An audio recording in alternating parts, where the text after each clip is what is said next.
നമസ്കാരം, ഭാരത് ലൈവിലേക്ക് സ്വാഗതം. മൈക്രോ ഫിനാൻസ് തട്ടിപ്പ് കേസിൽ VSന്റെ മകൻ കോടതിയിൽ ഹാജരായി. വിജിലൻസ് റിപ്പോർട്ടിൽ നിലപാട് വ്യക്തമാക്കിയിട്ടില്ല എന്നാണ് ആരോപണം. മൈക്രോ ഫിനാൻസ് തട്ടിപ്പ് കേസിൽ മുതിർന്ന കമ്മ്യൂണിസ്റ്റ് നേതാവ് VS അച്യുതാനന്ദന്റെ മകൻ VA അരുൺകുമാർ കോടതിയിൽ ഹാജരായി. കോഴിക്കോട് വിജിലൻസ് കോടതിയിലാണ് അരുൺകുമാർ ഹാജരായത്. VSന് കോടതിയിൽ ഹാജരാകാൻ സാധിക്കാത്ത ആരോഗ്യനിലയാണെന്ന് അരുൺകുമാർ കോടതിയെ അറിയിച്ചു. SNDP യോഗം ജനറൽ സെക്രട്ടറി വെള്ളാപ്പള്ളി നടേശനെതിരായ 5 കേസുകൾ അവസാനിപ്പിക്കണമെന്ന് വിജിലൻസ് കോടതിയിൽ റിപ്പോർട്ട് നൽകിയിരുന്നു. കേസ് അവസാനിപ്പിക്കുന്നതിൽ ആക്ഷേപമുണ്ടെങ്കിൽ അറിയിക്കാൻ ആവശ്യപ്പെട്ട് കോടതി VSന് നേരത്തെ നോട്ടീസ് നൽകിയിരുന്നു. വിജിലൻസ് റിപ്പോർട്ടിൽ ആക്ഷേപമുണ്ടോ എന്ന കാര്യത്തിൽ കോടതിയിൽ നിലപാട് അറിയിച്ചിട്ടില്ലെന്ന് അരുൺകുമാർ വ്യക്തമാക്കുന്നു. റിപ്പോർട്ട് പരിശോധിച്ച ശേഷം മാത്രമേ തീരുമാനമെടുക്കാൻ സാധിക്കൂ എന്നും നിലവിൽ VSന്റെ ആരോഗ്യനിലയ്ക്ക് അതിന് സാധിക്കില്ലെന്നും അരുൺകുമാർ വ്യക്തമാക്കുന്നു. തൃശൂർ വിജിലൻസ് കോടതിയാണ് നോട്ടീസ് അയച്ചത്.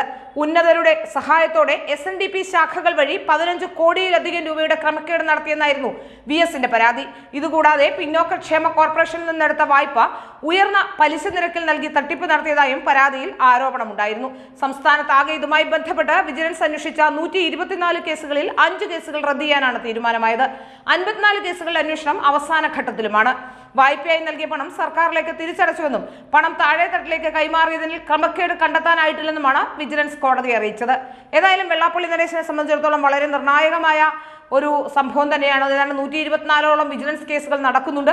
അതിലെ 5 കേസുകൾ റദ്ദ് ചെയ്യണമെന്നാണ് ആവശ്യം ഇപ്പോൾ ഉയർന്നിരിക്കുന്നത്. ഏതായാലും ഇതുമായി ബന്ധപ്പെട്ട് VSന് കോടതിയിൽ ഹാജരാകാൻ കഴിയാത്തതിനാലാണ് VSന്റെ മകൻ അരുൺകുമാർ ഹാജരായത്.